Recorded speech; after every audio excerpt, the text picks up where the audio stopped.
It's a journey of no return, and it's a regrettable journey also. I know. I wish I did not leave my home and my country.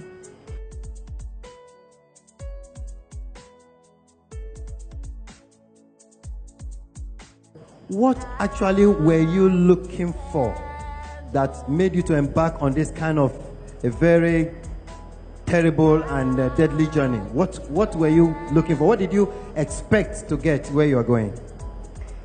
Going to Italy, they told me I'm going to have a document after staying in the camp. So I was hoping that my handwork would fetch me good money. And I was being even deceived by the man that was carrying me, because he told me I would confirm Italy within 2 weeks. But he landed me 7 months, and now I'm back in Nigeria. So you mean you spent 7 months on this journey? Yes. And you did not get to your destination? No. And now you are back to your country? To my country. So you have listened to the sister. Considering the role you said your mother played, what would you say to parents about it? My advice to the mothers, they should please, not what your children bring that you support them. You first of all check the background of what they said, and you first of all think twice before agreeing to their suggestion. Many died. You'll be here praying that your children should come, and you don't know that the child is already be dead. So my advice to them is to please stop supporting the children through illegally land processing. Youth all over the world, what advice do you also have for them? All over the world, the advice I have for you is to be contented with what you have here in Nigeria. Anybody that is trying to deceive you, like majority of them will be coming home during December period. You don't know what they are facing in. The clothes they are wearing can cover the body heat, but you don't know what they are facing. So the advice I have for them is to be content with what you have, and does not look what others have, because God's time is the best, and you can easily make it here in Nigeria without going to Europe. On the way, many girls have been raped, and some of them came back with unwanted pregnancy, of which is not supposed to be so. If the parents advise them well, yeah. If you don't have money to sponsor the children to school, you can put them in any portion of handwork. They can easily learn handwork. It's better than to encourage them to go and they'll come back with unwanted pregnancy that they don't know the father. So if anyone walk up to you now and say, I will sponsor you to go back on this journey, what would you say? I would tell the person there is no need. I've gone there, I've experienced it, and it's not a journey that is advisable for anyone to go. This is October, remember we have Messiah. He will take us higher, even in fire. Deliver us to December. We will not bother, but aspire to acquire.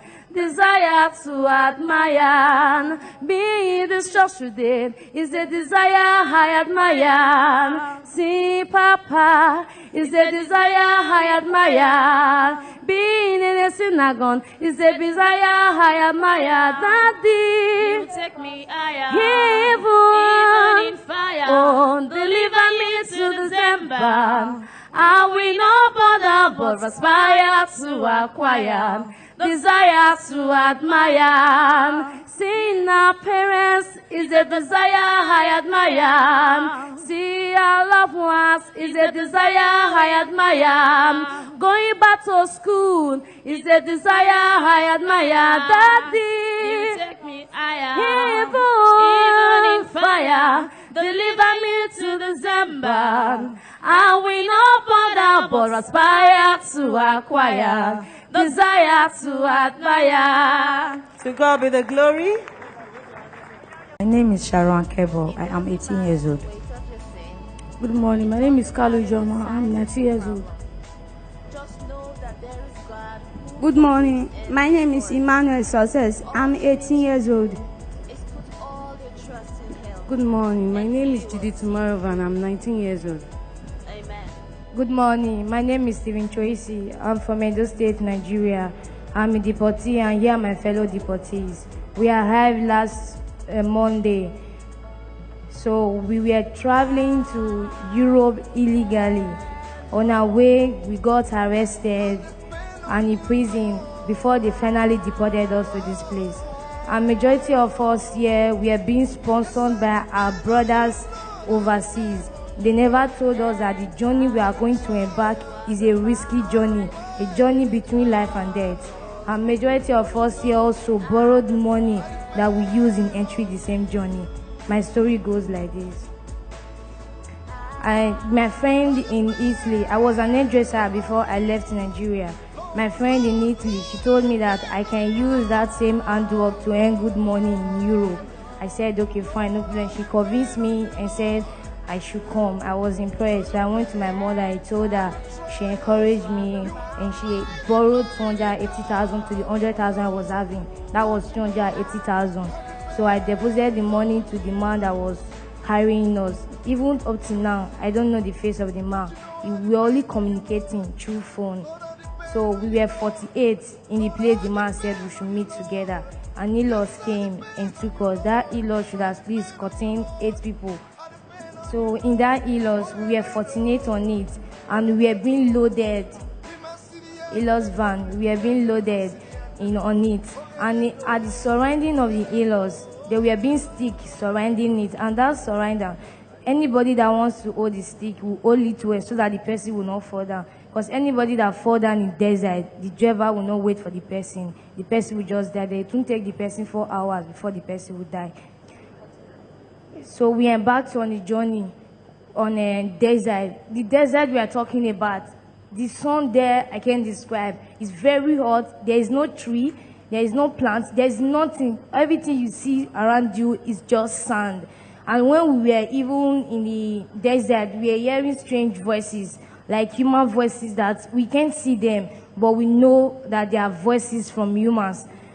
So they are spirits. They are voices that we can't see.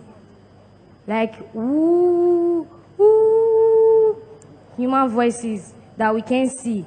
They are there also. And we spent 3 good days in desert. We did not sleep, we did not eat, nor drink water. So because the driver man did not wait for us. We got to a village after the desert. So we saw a well that was deep a long time ago. We don't even know the years the well has been there. So we saw water. We all were happy. We rushed to that place. The water on the well was not even clean. It was dirty, but we don't have any choice. We were happy because we saw water. We drank the water before we now finally knew that there's a dead body inside the well. And the dead body has been there for the past 3 days.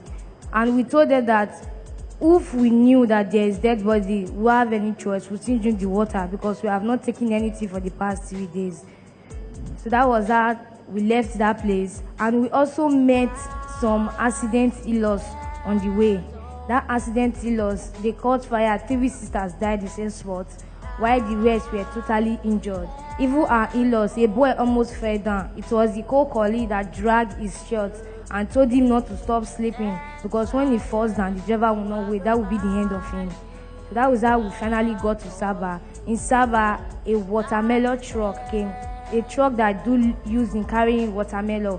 It came and loaded us like sardines. Okay. You sit like this, you open your leg, other person will enter, that one will open her leg. A boy will enter, the boy will open his leg. That was how we So you mean both male and female? Both male and female, both children. Both men and female will be packed together. We are packed together on the watermelon truck. The watermelon, they put it in a net and placed it in our head. And cartons, empty cartons, they use it to block our front, so that the security men in Libya will not know that there are migrants inside there. So that was how we got to seaside. The sea camp was not easy at all. We eat once a day there, and if we want to eat, we eat on our palm. Because we were 500 on it, they will call out 20 people.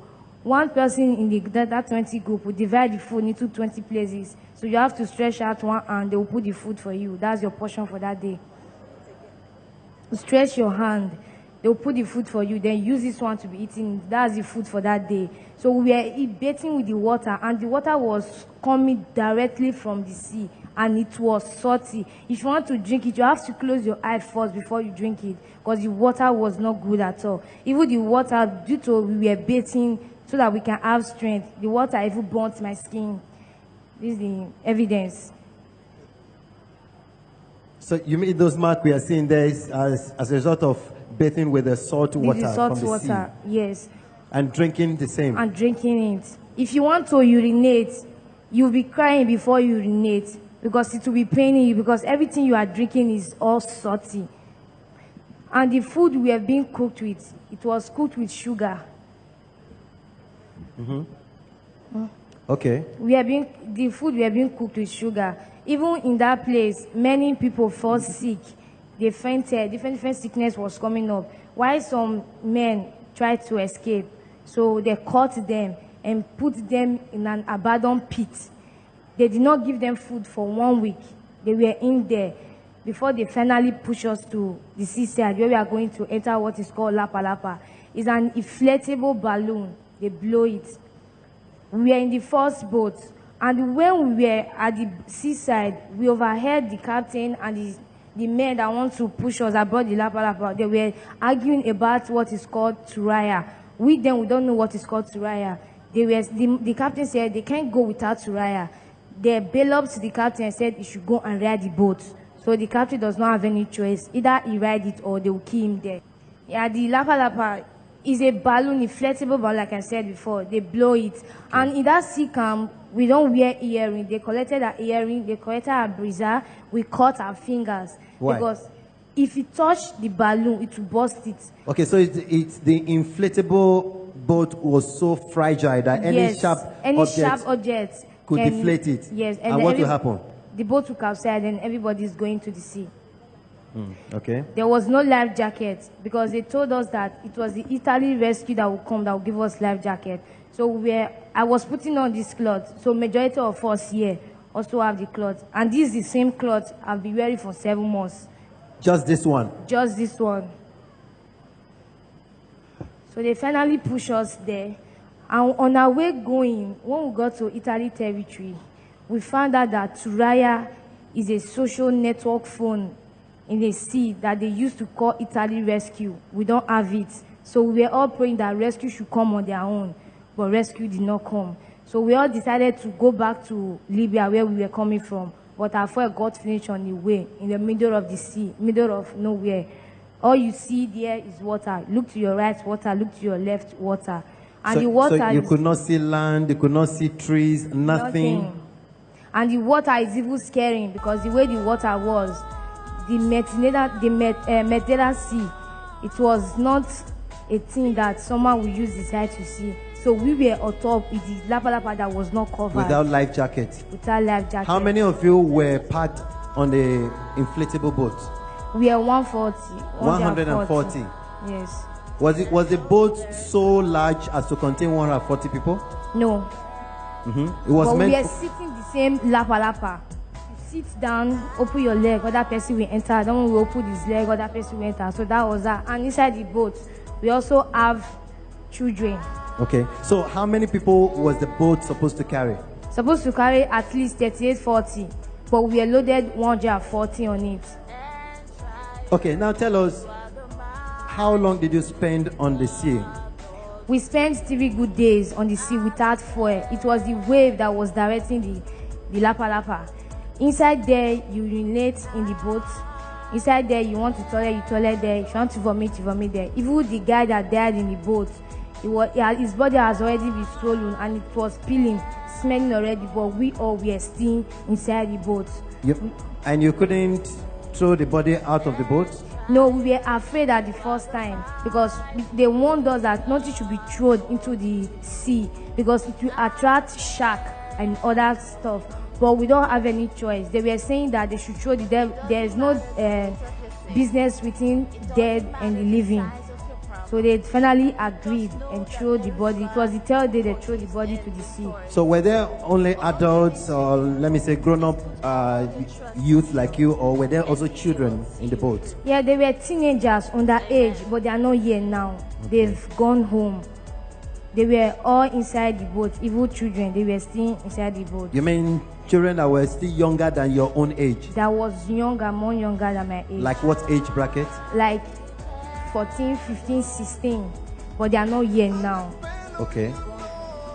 They've gone to their parents? Yes, they've gone to their From parents. where? From the airport? From the airport. Okay. Even the migration officer, they detained them because they are underage.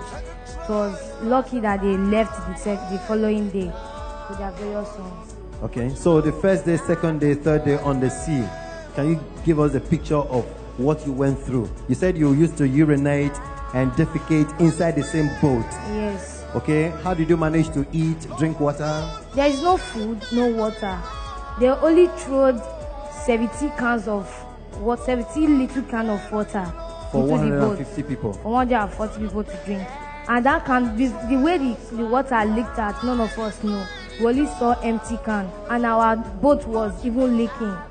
Water from the sea was entering inside the boat, and the boat was on the point of dividing into two, where everybody will fall into the water. So we have to cut the can and be using it to be bringing water to the sea. Even some guys to put their shirts, soak it, and be putting water in the sea. So that was how we are. We are no food, don't have food, no water. Before we left Libya, we were praying that Italy or Germany rescue should come and see us, not Libya rescue. But in that condition, we were praying for Libya rescue to come and rescue us, to go to jail, because we don't want to die on the sea. Okay, so what now happened Did you finally get to Italy, or what happened on the way? No, we didn't get to Italy. We were still in Libya territory before they arrested us and took us to prison. So we spent 3 months in the prison. We have been feeding on one food every day. Same food. Same food every day? Every day. We spent 3 months in the prison before IOM, International Organization of Migration, finally came to our aid and asked us if we are going to our country. We said yes, we want to go to our country. So that was how they processed our paper. And here is my document.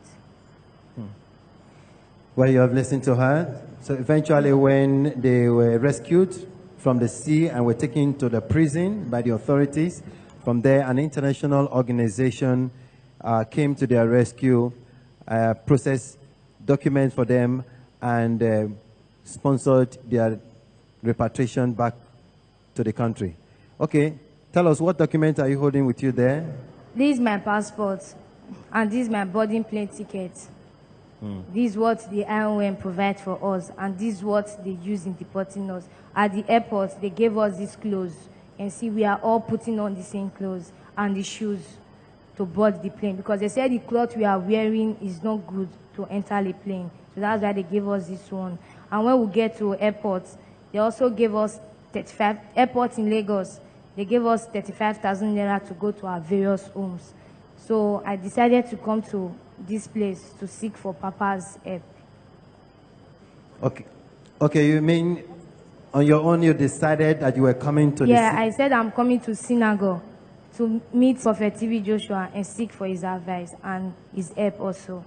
Okay, so This is October, remember we have Messiah. He will take us higher, even in fire, deliver us to December. We will not bother, but aspire to acquire, desire to admire. Being this church today is a desire I admire. See, Papa is a desire I admire. Being in a synagogue is a desire I admire. Daddy, You take me higher, even in fire. oh, deliver me to December. I will not bother, but aspire to acquire, desire to admire. Seeing our parents is a desire I admire. See our loved ones is a desire I admire. Going back to school is a desire I admire. Daddy, You take me higher. even in fire, deliver me to December. I will not bother but aspire to acquire, desire to admire. To God be the glory. I know. I wish I did not leave my home and my country.